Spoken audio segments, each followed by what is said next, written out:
Hello and welcome to Merciful Love. My name is Mercy. Um, how many times have you caught yourself watching a clip, maybe on social media, or seeing a post on social media, and the first instinct is to go on the comment section? Why do you go to the comment section? So I came to realize that most of the people go to the comment section to get the gossip, to see what people are saying. And the reason why sometimes want to know what people are saying is so that we can decide which team we are on. Do we agree with the poster, or do we agree, or do we disagree with them? And sometimes you see a post and you do not even have an opinion on it. Or you hear something, you see something, you, as a person, you do not have an opinion on it. But because you do not have an opinion, how you get an opinion is you go to the comment section and you see what people are saying. And then from there, that's where you try and decide which side you'll be on. Will you hate one side, or will you be for one side, or will you be against the poster? And this is like norm. This is normal. Like, this is the normal way of operation for a big percentage of people. People just go to pick a side. Do we hate them, or do we love them? Do we hate the poster, or do we love them? And this is what I call borrowed offense.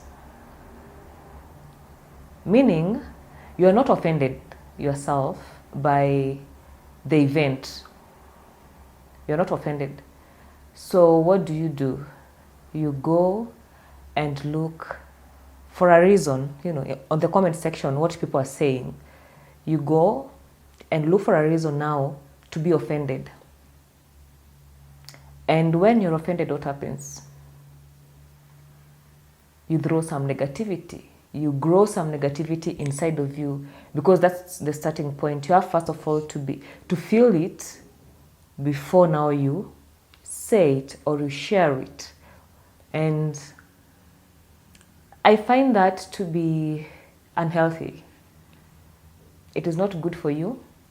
It is not good for the person who posted, and it is not good for everyone generally, because you're just adding more negativity to the world. Unless something offends you directly, and then you share your opinions, your very original, authentic opinions, then what you're doing is just borrowed offense. And humans being emotional beings, this is very, very common. And that's why I'm calling it out. That's why I'm talking about it. So that before you say anything, is it your genuine opinion? Is it your authentic opinion? Is it what you really feel, or you're just taking from someone else's opinion? And sometimes these people could be people that we love, or people that we really respect. And that's why sometimes you'll say, so what did so and so say about this? What does it matter? Does it affect you directly as a person? And I've seen this even in real life. Friends breaking up, a group of friends breaking up sometimes, and then maybe two friends had a fight, and they broke up, and then now the other people, or some of the other people now, are also now angry at this other person, while they were not offended directly.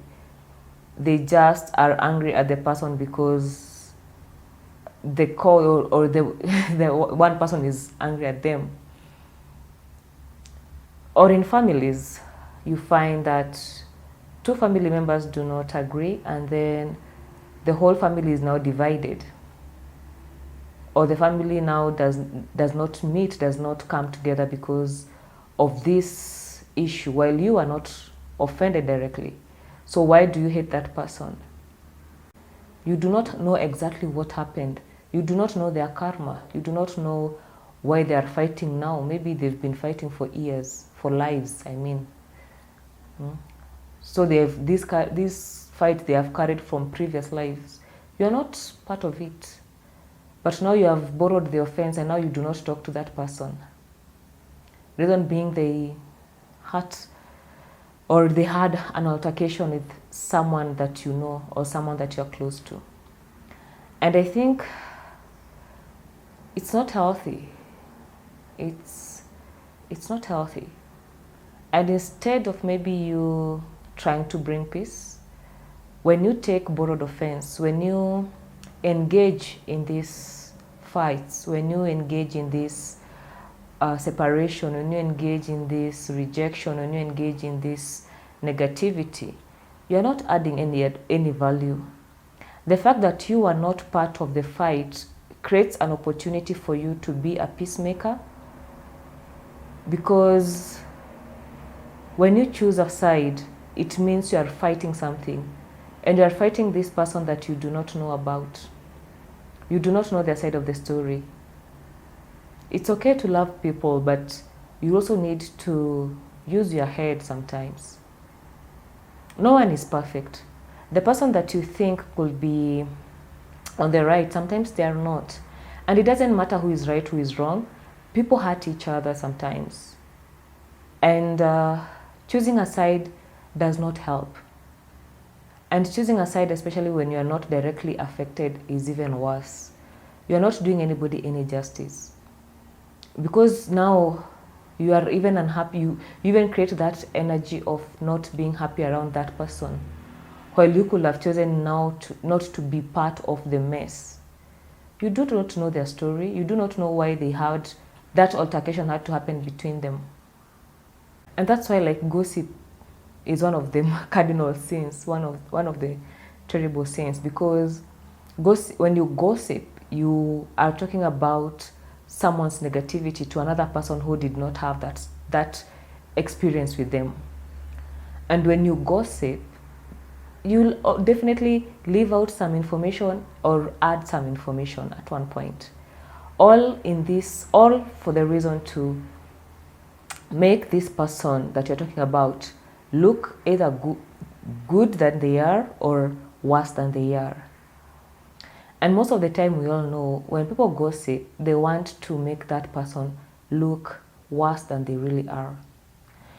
And because you're telling someone that was not there, this person, if they're not wise, they will now take that offense. In their mind now, this person has been introduced as such a person, as not a good person. And now when you see that person, or in future when you interact with that person, you already have a perception about them. But this perception does not come from your authentic or direct interaction with them. It is now from what you've been told or what you've heard, or, nothing authentic. And this is not justice. This is not fair, even to you or to anyone else, because no one would want to have an interaction and then you find that someone is just mean to you, or someone does not want to talk to you while you've never met this person, while in real sense it's only that they were told something negative about you, but your interaction with them does not show anything of that sort. So I think the reason why we are always discouraged to gossip is mainly because of this, because of that borrowed offense. You start hating someone who has not wronged you. You start hating someone.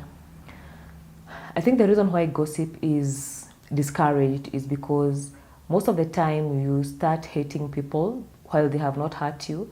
You start keeping away from people. You start treating people wrongly because of what you've heard. You start just having a negative attitude to people while these people have not hurt you in any way. And the best to know someone is just to interact with them one-on-one. And the way you interact with people is very different. Like all the people that you've met, they have a version of you. Not two people can say the same thing about you. Your interaction to every person is very personal, is very individual, is very authentic, is very unique. So for you to to have this borrowed offense, it limits you experiencing a person. It stops you from experiencing a person in their authentic self. Until a person hurts you directly, I think that's the only time that you're allowed now to have a negative opinion about them.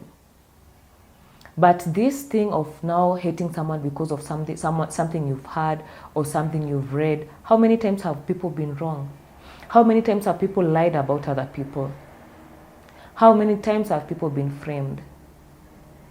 And then you're just there bashing someone, come on, just start using your mind, start using your brain. It is not really fair at all. How many people have been killed because of wrong information? How do you know the information that you're receiving is right? How do you know? And this is the reason why I do not like gossip or just being introduced, someone trying to introduce me to someone. Like someone will come and tell you, oh, this is so and so, and she's very mean. This is our boss, she's very mean. No, let me see the meanness myself. Let me experience that so that I can authentically say that they really are mean. And then another thing about this borrowed offense is that when some of the stupid people or the foolish people that take these borrowed offenses or these stories or gossip truthfully or seriously, now they start sharing that same information without any proof. Like when you're told like so and so is mean, then you go ahead and share with someone else while you really do not know. Have they been mean to you? Is what you're saying 100% true? Can you really say that they did 1, 2, 3 to you? Because you do not know why they were mean to that person.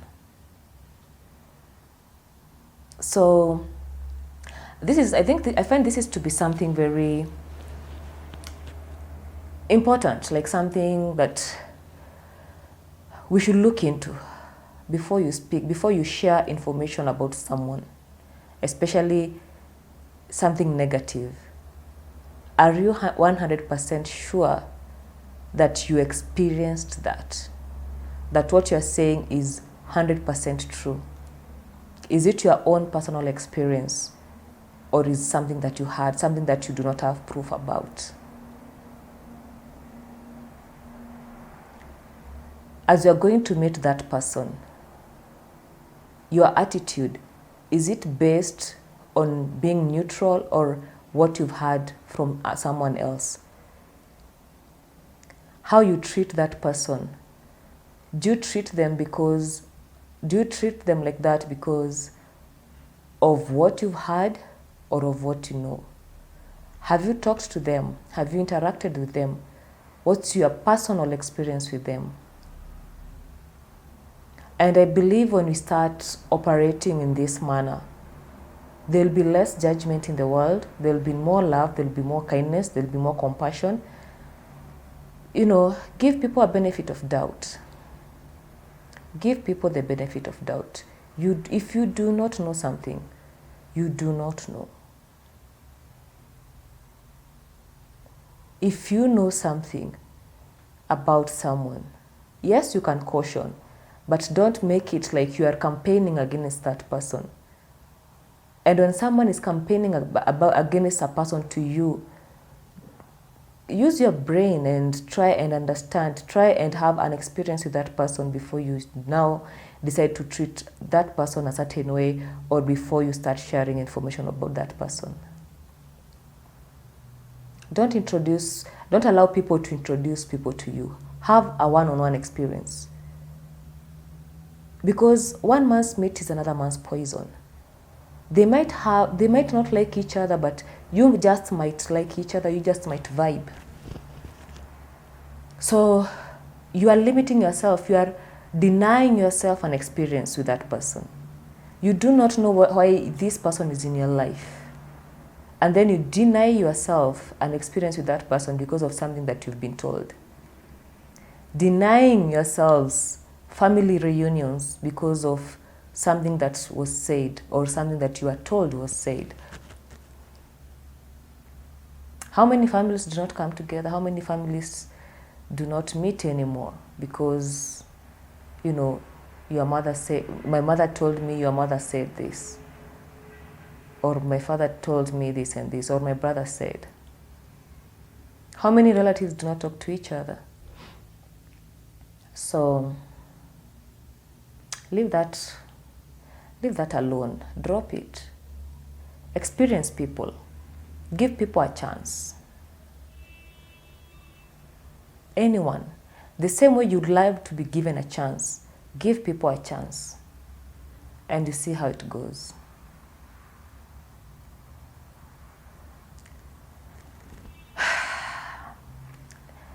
Anyway, thank you for being here, and see you in the next episode.